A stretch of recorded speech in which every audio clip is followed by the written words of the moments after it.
Welcome to my YouTube channel Asmita's vlog. আমি অস্মিতা। আজকের ব্লগটা স্টার্ট করছি ব্যাগ প্যাকিং থেকে। তো বিয়ে আমাদের কমপ্লিট হয়ে গেছে 6 মাস, মানে হতে চলছে। এই জুন মাসের 15 তারিখ আসলে আমাদের এই 6 মাস কমপ্লিট হবে।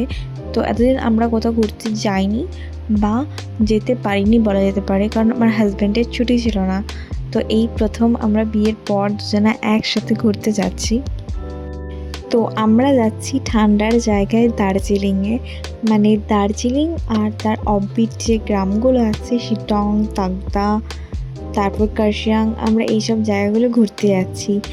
তো এই যে আমার ব্যাগ প্যাকিং কমপ্লিট হয়ে গেছে, একদম ফাইনাল, যেটুকু যা দরকার ছিল, মেডিসিন, লিপস্টিক, মেকআপ সব কিছু না হয়ে গেছে।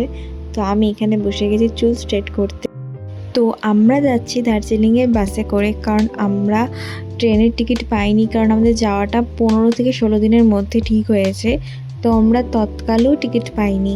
তো আমরা যাচ্ছি শ্যামলী বাসে। তো সেই বাসটা বর্ধমানে নেই, আমাদের যেতে হবে দুর্গাপুর সিটি সেন্টার। এখন ঘড়িতে ওই 3টে মতো বাজে, আর আমাদের বাস আছে সন্ধ্যে 7:30টায়। আমরা বাড়ি থেকে বেরোবো বিকাল 5টায়। তো আমি এখানে দুপুর 3টে বাজে বসে বসে চুলটা স্ট্রেট করছি, আর আমার স্ট্রেট করা অলমোস্ট কমপ্লিট হয়ে গেছে। তো এই যে আমি রেডি হয়ে গেছি, তো এই যে বেরিয়ে গেছি। আমরা যাচ্ছি টোটো করে এখন নবাবহাট বাস স্ট্যান্ড, কারণ ওখান থেকেই আমরা দুর্গাপুর যাওয়ার বাসটা ধরবো। তো আমরা পৌঁছে গেছি নবাবহাট বাস স্ট্যান্ডে, কিন্তু আমরা এটা জানি না দুর্গাপুরের বাস কটায় আছে। জানি যে পরপর আছে, আর আমাদের ভাগ্যটা এত ভালো ছিল যে তার 5 মিনিটের মধ্যেই আমরা বাস পেয়ে গেছি দুর্গাপুরের। তো এই যে আমরা দুর্গাপুর পৌঁছে গেছি, আর বাসে মোটামুটি ভালোই ভিড় ছিল, ওর জন্য কোনো ভিডিও ক্লিপ নিইনি। তো এখানে এসেই আমরা প্রথমে 2 কাপ চা অর্ডার করে দিয়েছিলাম। আমি চা খাই না, বাট ও বললো যে খাও না, মাথাটা ভালো লাগবে। তো তারপর এই যে এখানে আমরা সুইগি থেকে খাবার অর্ডার করছিলাম যে খেয়ে একবারে বাসে চাপবো। আর দেখো সব বাসগুলো আসছিল, আর আমরা ভাবছিলাম যে কতক্ষণে আমাদের বাসটা আসবে। তো আমরা সুইগি থেকে অর্ডার করে নিয়েছিলাম চাউমিন। তো 2 প্লেট ভেজ চাউমিন অর্ডার করে নিয়েছিলাম। তো এটা খেতে খেতে আমাদের সময় হয়ে গেছিলো বাস আসার। তো আমরা বাসের ওখানে গিয়ে দাঁড়িয়েছিলাম, আর এই দেখো আমাদের বাস এসে গেছে। তো আমরা এই প্রথম আমরা দুজনে একটা প্রিমিয়াম লাক্সারি বাসে চাপবো।